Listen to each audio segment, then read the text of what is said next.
नमस्कार, दैनिक सवेरा हिमाचल देख रहे हैं आप। आपके साथ मैं हूं रोहित तमाज। हिमाचल प्रदेश अपना 78वां स्थापना दिवस मना रहा है। राज्य स्तरीय कार्यक्रम हिमाचल प्रदेश के जिला चंबा के दुर्गम इलाके पांगी में हुआ, जहां सीएम सुखविंदर सिंह सुक्खू द्वारा सुबह झंडा फहराया गया और अपनी पांगी क्षेत्र में 2 साल की उपलब्धियां तक गिनाई गई। और ऐसे में महिलाओं के लिए बड़ी सौगात दी गई।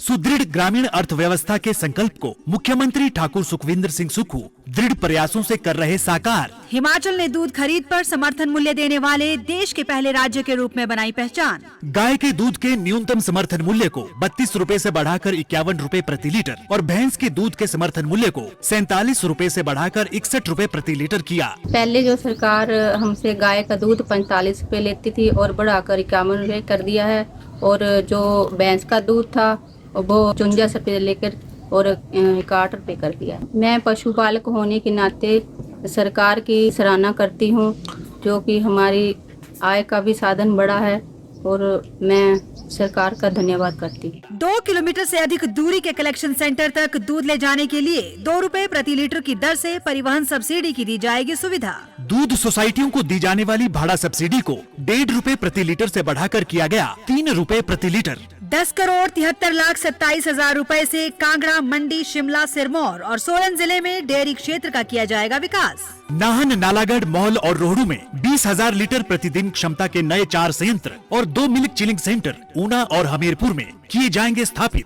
मिल्क फेड में दूध की खरीद कार्य को पूरी तरह से किया जाएगा डिजिटल। किसानों के मान, सम्मान और स्वाभिमान का रखा जा रहा ख्याल सरकार की योजनाओं से खुल रहे हैं। उनके लिए खुशहाली के नए द्वार। सूचना एवं जनसंपर्क विभाग हिमाचल प्रदेश सरकार द्वारा जनहित में जारी। 1500 की 3 किस्तें जारी की गई हैं, जिसको लेकर काफी ज्यादा महिलाएं भी खुश नजर आई। ये तस्वीरें हम आपको दुर्गम क्षेत्र पांगी से दिखा रहे हैं, जहां पर आज सीएम सुखविंदर सिंह सुक्खू ने झंडा फहराया। सीएम ने पांगी घाटी में सरकार की बीते 2 साल की उपलब्धियां गिनाई। उन्होंने पांगी की महिलाओं को 1500 रुपए देने और कर्मचारियों को 1 जून से डीए एरियर देने की घोषणा की है। सीएम सुक्खू ने कहा कि पांगी में पहली बार हिमाचल दिवस का राज्य स्तरीय कार्यक्रम आयोजित किया गया।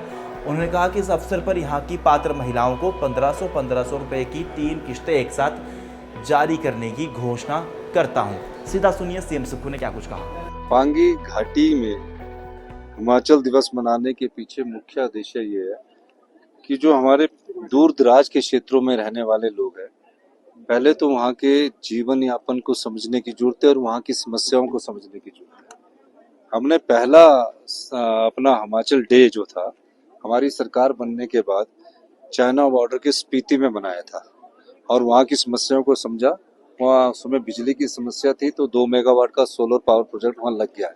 अब यहाँ की समस्याओं को समझा, तो यहाँ की समस्याओं को समझने के बाद मैंने कहा कि हमारा कोई भी क्षेत्र विकास की दृष्टि से पिछड़ना नहीं चाहिए, और जो हमारी संपदा है, यानी कि संपदा जो हमारे पास जो संपदा होती है उसका भाग ट्राइबल क्षेत्र के लोगों को भी मिलना चाहिए और गांव के किसानों को लिए भी मिलना चाहिए। इस दृष्टि से हमारी सरकार ने कार्य किया है, और आज मैंने पांगी की समस्याओं को समझा, तो पांगी के लोगों के लिए मैंने कई घोषणाएं की। यहाँ की प्रमुख फसल जौ है। अब ये 30 रुपए किलो यहाँ जौ बिकती थी, तो हमें आर्थिक समृद्धि पांगी के पर लोगों की भी लानी है। तो हमने कहा कि सरकार 60 रुपए किलो के हिसाब से जौ खरीदेगी, यानी कि वो जब 60 रुपए किलो के हिसाब से जितने भी जौ पैदा करेंगे हिमाचल प्रदेश की सरकार उनसे खरीदेगी। इवन जौ का भी यहाँ ज्यादा प्रयोग नहीं है, सत्तू बनाने में इसका प्रयोग होता है, लेकिन हम इसका प्रयोग आने वाले समय में करेंगे।